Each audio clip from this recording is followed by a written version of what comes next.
41 सीटों पर डाले जा रहे वोट में शुरुआती 2 घंटों का रुझान आया है। उसमें जो रुझान है उसमें हम बता दें आपको कि आखिरी दौर में मतदान की फीसदी बढ़ रही है और ये लगातार इस बार लगभग औसतन 66% तक हुई है वोटिंग। सुबह 9 बजे तक बिहार में 11% वोटिंग हो चुकी है। पश्चिम बंगाल में सबसे ज्यादा 21.4% मतदान 9 बजे तक यानी शुरू के 2 घंटे में ही 21% से ज्यादा वोटिंग हो चुकी है। बिहार में कम वोटिंग देखी जा रही है 11%। 9 बजे तक 20% मतदान दर्ज हुआ है। बनारस में ये महत्वपूर्ण है। वाराणसी में मतदाता उमड़े हैं और ये पिछली बार जो 45% वोटिंग थी वो कितनी जल्दी पीछे छूट जाएगी, ये उसकी एक स्थिति है कि 9 बजे तक 21.4% मतदान बंगाल में, तो बनारस में 20%। बिहार में कम है, बिहार में थोड़ा सा रूखा मामला है 11%। और ये बिहार में कमोवेश दूसरे राज्यों की तुलना में हर बार नजर आया है।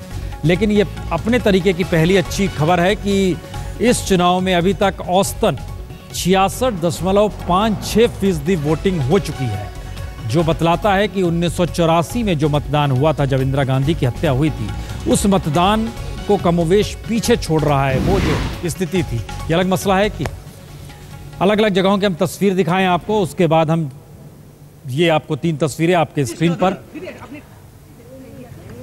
खास तौर से योगी आदित्यनाथ जिन्होंने आज सुबह सबसे पहले मतदान गोरखपुर में किया, पूर्वांचल का केंद्र, और अपने तौर पर हिंदुत्ववादी पहचान को लिए उस बात को उन्होंने पीछे नहीं छोड़ा और सीधे आप बाहर निकलकर यही कहा विकास ठीक, लेकिन विकास और हिंदुत्व एक दूसरे के पूरक है। हर की नज़र बिहार में है। सुजित, आप बिहार में वैशाली में मौजूद है, जरा आप समझना चाह रहे हैं कि दरअसल लड़ाई जो सीधे तौर पर है वहाँ बीजेपी नहीं है, वहाँ एलजेपी है, वहाँ पर आरजेडी है जहाँ हरिवंश बाबू हैं। लेकिन इन सब के बीच अगर पुरानी स्थिति में एलजेपी कल तक साथ कांग्रेस के साथ थी, आरजेडी के साथ थी, आज वो उसके खिलाफ लड़ रही है, तो इसको लेकर वोटिंग में कहीं धीमेपन तो नहीं है? सिर्फ 11% वोटिंग हुई है बिहार में अभी तक, जो धीमे है दूसरे राज्यों की तुलना में, बंगाल और यूपी की तुलना में। सुजित,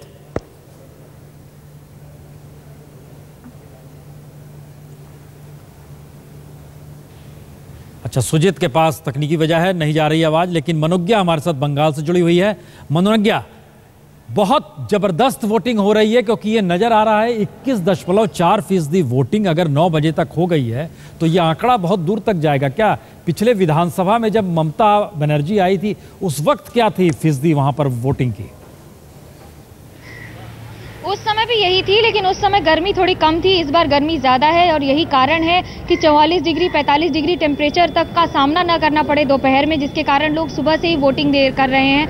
मतदान की प्रक्रिया 7 बजे शुरू होते ही हमने देखा था लंबी कतारें लग गई थी हर जगह पर। और ये सिर्फ ये इन 17 पार्लियामेंट्री कॉन्स्टिट्यूंसी की बात नहीं है, ये पश्चिम बंगाल का एक ट्रेंड है कि यहाँ पर सुबह बहुत हाई वोटिंग होती है, दोपहर में कम होती है और फिर 3 बजे के बाद से वोटिंग होती है। जब दोपहर में लोग घर चले जाते हैं, फिर उसके बाद खाना वगैरह खाकर फिर दोबारा वोटिंग का काम मतदान करने के लिए आते हैं। ये एक ट्रेंड है बंगाल का। लेकिन उससे महत्वपूर्ण बात यह है कि सिर्फ इस ट्रेंड की बात नहीं है, इस बार बात है कि इस बार लोगों में जागरूकता ज़्यादा है, सजगता ज़्यादा है और यही कारण है कि युवा पीढ़ी जितनी भी आ रही है वो अधिकतर सुबह वोट करने आ रही है। और 21% वोट यही बताता है 9 बजे तक कि अगर 100 में से 21 लोगों ने वोट कर दिया है तो अब बचे सिर्फ 89 लोग, जो अब आने वाले कुछ घंटों में वोट करेंगे 79 लोग। लेकिन उससे महत्वपूर्ण बात यह है कि इस पूरे प्रकरण में हमने देखा है कि सिर्फ जागरूकता की बात है, सिर्फ एक पार्टी की तरफ सजगता की बात नहीं, इस बार इशू बेस्ड वोटिंग भी बहुत ज़्यादा हो रही है और यही कारण है कि बहुत हाई वोटिंग हो रही है। हमारे साथ आलोक मेहता जी भी जुड़ चुके हैं। आलोक मेहता जी, बंगाल की राजनीति में मुद्दे हमेशा से रहे हैं, ऐसा नहीं है कि पहली बार है, लेकिन क्या ये माना जाए जो राजनीतिक दल शून्य है वहाँ पर और उसका नेता अगर एक मुद्दा बन गया है वैसे राज्य में, तो ये किस बात के संकेत देता है बंगाल जैसी जगह पर? देखिए, मुझे लगता है कि नेता जैसा आप जिक्र कर रहे हैं, नरेंद्र मोदी मान लीजिए वहाँ भी एक इशू बना है, खास करके एक तो अल्पसंख्यक वोट भी वहाँ बड़े पैमाने पर है। फिर लेफ्ट का सफाई, एक बात ध्यान मुझे लगता है प्रसून जी हो रहा है, लेफ्ट जिस तरह से बिखरा है, टूटा है, पराजित हुआ है, लोग उसके कमिटेड रहे हैं, इसीलिए वोट वो भी डालते होंगे। लेकिन ममता ने एक अलग तरह की एक लहर वहाँ पैदा की हुई है और ममता को भी लोग जैसे मोदी जी को देखते हैं, एक समय में बीच में लोग देखने लगे हैं कि भाई वो भी प्रधानमंत्री कभी बन सकती हैं उनका जो एक शेरनी वाला रूप है, जो सचमुच में ईमानदारी वाला रूप है, विवादों के बावजूद जिस झटके से वो अभी भी जनता का मोह उनके प्रति है, ये भी इस बार साबित करता है कि लोग बड़े पैमाने पर वोट डाल रहे हैं बिकॉज ऑफ ममता और मोदी के समर्थन वाला लोगों के जहन में एक दूसरी चीज होगी। ममता ने जितना तीखा विरोध मनमोहन सरकार का किया, उतना पार्लियामेंट के भीतर कभी कभी बीजेपी भी नहीं कर पाई, जिस तीखे तरीके से उनका विरोध था ममता का। लेकिन बंगाल में कांग्रेस नहीं है, विरोध के सामने बीजेपी खड़ी है, और बीजेपी विरोध जिस तरीके से अब मोदी का जो विरोध है ममता को लेकर, वो इतना तीखा है जितना मनमोहन सिंह भी नहीं है उनके निशाने पर। नहीं, लेकिन वो मुझे लगता है कि एक रास्ता, आपको यदि ध्यान है तो चंदन मित्रा जी भी वहाँ से खड़े हैं जो ममता के साथ बातचीत कर रहे थे। इसलिए कुछ ऐसे लोग हैं जो बीच में चैनल खोले रखते हैं, कोशिश करते हैं, और ममता भी उन चैनल के साथ संवाद भी करती हैं। चाहे वो प्रणब मुखर्जी साहब का इलेक्शन जब राष्ट्रपति का चुनाव था तब भी था। लेकिन सबसे बड़ी बात मुझे यही लगता है कि ममता का तेवर वो टूटने वाला नहीं है। आपको याद हो एनडीए सरकार में भी उन्होंने वहीं पर रेल बजट वहाँ फेंक दिया था, हाउस के अंदर भी। उनके तेवर नहीं बदले हैं। और ये विरोध, आपने यदि आपके इंटरव्यू में या किसी में नरेंद्र मोदी जी ने कहा भी कि देखिए ये सब जो है, हो सकता है कि हम जो कुछ कह रहे हैं वो इसीलिए विरोध कर रहे हैं कि बाद में साथ आ जाएं। ये भी एक संकेत उन्होंने दे दिया। राम कृपाल जी, एक चीज जहन में हर किसी के होगी, जब तक प्रणब मुखर्जी थे राजनीतिक तौर पर सक्रिय, उसमें ममता बनर्जी को सहेज लेते थे। अब वो सारे पुल टूट चुके हैं जो कांग्रेस के साथ ममता के जुड़ते थे। प्रसून जी, मैं ये तो नहीं कहूँगा कि कांग्रेस जो है वो लूज़र रही या ममता जी लूजर रही कांग्रेस से मिल करके, लेकिन कांग्रेस तो अब कांग्रेस और ममता में जो दूरियां आ गई हैं उसकी बात तो अब छोड़ ही दीजिए। जो सवाल बेसिकली अभी आलोक जी भी ये कह रहे थे कि जो ममता का तेवर है, उनके तेवर में बदलाव नहीं आया है। लेकिन एक बात है कि तेवर बदलें न बदलें, अगर तेवर भी नहीं बदलें और तकदीर भी नहीं बदले तो फिर जनता बदल जाएगी। ये सवाल इस बात का है कि अगर आप देखें कोई सैद्धांतिक मतभेद नहीं था, मैं आज फिर कह रहा हूँ, यूपीए से ममता का सारा मामला था पॉलिसीज़ को लेकर के। और पॉलिसीज़ को अगर सिद्धांत से जोड़ें तो जिस रेल किराए पर, जिन सवालों पर ममता बनर्जी लेके अलग हुई, ममता को कम नुकसान नहीं हुआ, कांग्रेस तो ख़त्म हो गई। इसी बात पर कि किसी भी कीमत पर हम सत्ता से चिपके रहेंगे। लेकिन देर सवेर ये लोग भूले नहीं हैं कि यूपीए के जो भी गिरावट आई है उसमें कहीं न कहीं ममता भी भागीदार रही हैं। और मैं एक बताऊं, जो आपने सवाल किया था कि ये मोदी के प्रति इस तरह का तेवर क्यों है, अचानक मोदी ने तो ऐसा कुछ किया नहीं है, फिर मोदी से इतना आक्रामक होना, इतना मोदी विरोधी होने का लॉजिक क्या है? इसलिए कि ये जो मोदी के नाम पर एक प्रतीकात्मक ही सही एक जो राजनीति बंगाल में प्रवेश कर रही है, वो सीटों में तब्दील हो या नहीं हो, वो दीर्घकालिक फायदा या नुकसान करने की पोजीशन में होने जा रही है। आप निगाहों में 2016 का विधानसभा चुनाव, राम कृपाल जी संकेत दे रहे हैं उस दिशा में, उसमें असर डालेगा। लेकिन कई चीज़ें हर जहन में है। अटल बिहारी वाजपेयी किसी के घर गए थे तो वो ममता का ही घर था, सकरी गली, जिसमें एक गाड़ी घुसे तो दूसरी गाड़ी उधर से निकल नहीं सकती है। उस गली में वाजपेयी जी पहुंचे थे जिस दौर में प्रधानमंत्री थे। लेकिन अब स्थिति बदली है और मोदी प्रधानमंत्री पद के दावेदार हैं। निगाहों में निशाने पर बहुत सीधे ममता ही है। लेकिन बहरहाल सुजित के पास सीधे चल रहे हैं। वैशाली में सुजित मौजूद हैं। सुजित, सवाल इससे पहले आप तक हम नहीं पहुंच पाया था, सवाल अब बड़ा सीधा है। क्या लोक जनशक्ति पार्टी जो कल तक आरजेडी के साथ थी, आज आरजेडी और लोक जनशक्ति पार्टी वैशाली में टकरा रही है, तो वोटरों का रुझान कम है या ज़्यादा है? क्योंकि पहले 2 घंटे में सिर्फ 11% वोट पड़े हैं, जो कम है।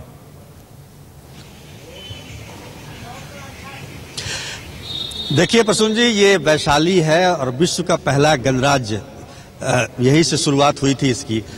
यहाँ जिस बूथ पर हम हैं वहाँ पर 23% मतदान हो चुका है। जाहिर है कि लोग धीरे धीरे आ रहे हैं और मतदान प्रतिशत बढ़ेगा जरूर, इसमें कोई शक नहीं है।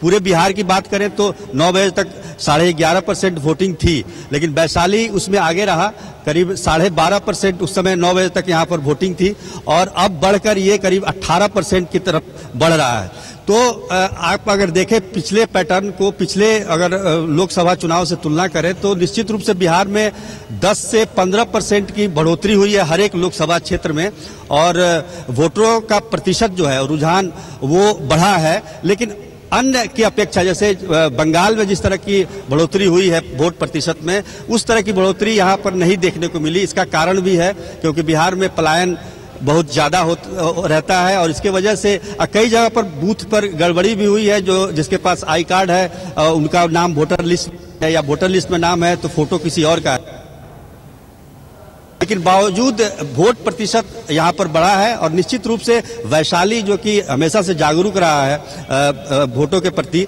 तो यहाँ का वोट प्रतिशत भी आगे जाएगा। जहाँ तक वोटों के रुझान की बात है तो ये आपको बताएं कि यहाँ पर रघुवंश प्रसाद सिंह जो है 6ठी बार चुनाव लड़ रहे हैं, लगातार 5 बार वो जीत चुके हैं।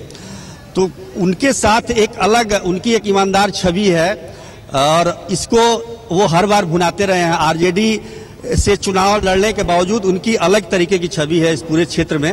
और लोक जनशक्ति पार्टी से जहां तक सवाल है तो रघुवंश प्रसाद सिंह ने ही पहला सवाल उठाया था लोक जनशक्ति पार्टी जब आरजेडी के साथ थी कि पहले अपने पहलवानों को आगे कीजिए कि कौन कौन उम्मीदवार हैं आपके। उनका इशारा आपको रोक रहे हैं सुजीत, हम लौटते हैं आपके पास क्योंकि बनारस की कुछ तस्वीर, अच्छी तस्वीर आ रही है। मुरली मनोहर जोशी पहुंचे हैं वोट डालने के लिए। यहाँ नहीं है वोट। मुरली मनोहर जोशी कुछ कहते हैं नहीं कहते हैं, मीडिया इंतजार कर रहा है। मुरली मनोहर जोशी ने पिछली बार जब चुनाव लड़ा था तो अपना वोटर लिस्ट से नाम बनारस कर लिया था और उस वक्त ये बहुत महत्वपूर्ण है, उस वक्त जब चुनाव लड़ रहे थे और वोटर लिस्ट में नाम शिफ्ट किया था इन्होंने अपना इलाहाबाद से बनारस, तो इन्होंने कहा था मैं बनारस से ही लड़ूंगा और यहीं से रिटायर हो जाऊंगा। लेकिन किसी को पता नहीं था कि इतिहास जब करवट लेगा तो ऐसे में मुरली मनोहर जोशी को बनारस छोड़कर कानपुर जाना पड़ेगा और प्रधानमंत्री पद के उम्मीदवार नरेंद्र मोदी दस्तक दे देंगे बनारस में। लेकिन बनारस वोट डालने पहुंचे हैं और राजनीतिक संकेत कई मायनों में ये बड़े महत्वपूर्ण हैं क्योंकि ये बात कल शाम से चल निकली थी। कल ही शाम में पहुंचे थे मुरली मनोहर जोशी बनारस, तब से ही कहा जा रहा था कि मुरली मनोहर जोशी बनारस क्यों पहुंच गए, ये चर्चा हो पड़ी। क्योंकि इसकी सबसे बड़ी वजह यह है कि मुरली मनोहर जोशी ने इस संकेत की भाषा में सबसे पहले नरेंद्र मोदी के होने या अपने अस्तित्व से नरेंद्र मोदी को जो जोड़ने की बात नहीं जोड़ने की स्थिति में कही थी, उसमें एक विरोध के स्वर थे, गुस्सा था, आक्रोश था। और शायद यही वजह है कि 4 दिन पहले जो पहली मुलाकात मुरली मनोहर जोशी ने नागपुर जाकर सरसंघचालक मोहन भागवत से की थी तो उसके बाद खबर यही निकल कर आई थी कि सीनियर नेताओं की तरफ आप उन्हें देखें, उन्हें हाशिए पर ना ढकेल दें। और कल जब सिलसिला चढ़ा, राजनाथ सिंह ने बातचीत की, उससे पहले एक रात पहले नरेंद्र मोदी ने संघ कार्यालय में जाकर दिल्ली में हेडक्वार्टर में जो बातचीत की, उसमें जानकारी जो निकल कर आई वरिष्ठ नेताओं की ही बातचीत थी कि मुरली मनोहर जोशी, लाल कृष्ण आडवाणी, सुषमा स्वराज, शांता कुमार, इन सब का क्या होगा, क्या मंत्रिमंडल में होंगे शरीक। और अगर माने सूत्रों की तो सूत्रों के हिसाब से कहा गया पहले राउंड में कि मुरली मनोहर जोशी को स्पीकर बना दिया जाए। और यह भी जानकारी आई मुरली मनोहर जोशी ने विरोध कर दिया इसका कि मैं स्पीकर नहीं, मैं काम अभी करना चाहता हूं। जिस पर मोहन भागवत का जवाब आया था, आप जैसा सोचते हैं वैसा ही होगा। और उसके बाद ये सिलसिला बातचीत का चल पड़ा है। लेकिन इसके संकेत ये हैं कि क्या वाकई बीजेपी मान चुकी है, मोदी मान चुके हैं, सत्ता में आ रहे हैं। इसी के मद्देनजर हमारा आज 5 बजे से शुरू हो रहा है एग्जिट पोल, जो कि शाम 5 बजे से लगातार आप देख सकते हैं। और इस एग्जिट पोल के जरिए बहुत तस्वीर साफ हो जाएगी जो परिणाम 16 को आने। 41 सीटों पर वोटिंग की रफ्तार तेज पकड़ रही है। जो जानकारी आ रही है पहले 2 घंटे में औसतन 20% वोटिंग हुई है। कुछ जगहों पर कम वोटिंग हुई है, हालांकि बिहार में ओवरऑल 11.5% थी, लेकिन उसके बाद रफ्तार तेजी से पकड़ी है। गर्मी जबरदस्त है, चाहे वो बिहार, यूपी या बंगाल के जिन इलाकों में वोटिंग हो रही है, गर्मी जबरदस्त है। बावजूद इसके वोटर सुबह 7 बजे से निकले जिससे गर्मी और बढ़े। दोपहरिया में कम से कम वो धूप का सामना ना करना पड़े, इसीलिए वोटिंग की रफ्तार बहुत तेजी से बढ़ रही है। रामकृपाल जी, क्या ये माना जाए कि अगर इतनी ज़्यादा जो जेठ की दोपहरी जिसका हम लोग जिक्र कर रहे थे, तो क्या ये माना जाए कि 11 बजे से लेकर 4 बजे तक वोटिंग की रफ्तार कम हो जाएगी? प्रसून जी, अमूमन ये होता है, जैसा कि आपके रिपोर्टर ने भी कहा, 11 तो नहीं, लेकिन मैं कह रहा हूँ 12 से लेकर के 3, ये जो 3 घंटे होते हैं ना, एक रूटीन क्या होता है कि लोग काम से आते हैं घर पे, या तो सुबह वो डाल के गए होंगे काम पे, या फिर शाम को पहले तय किया होगा, तो 12 से 3 लोग खाना खा के थोड़ा सा आराम करते हैं। आपने एक मुहावरा बोला था, जेठ की दोपहरी, क्या था वो? नहीं, वो एक दोहा है रहीम का है कि देख दोपहरी जेठ की, छाहों चाहत छाह, यानी साये को भी छाह की ज़रूरत पड़ती है।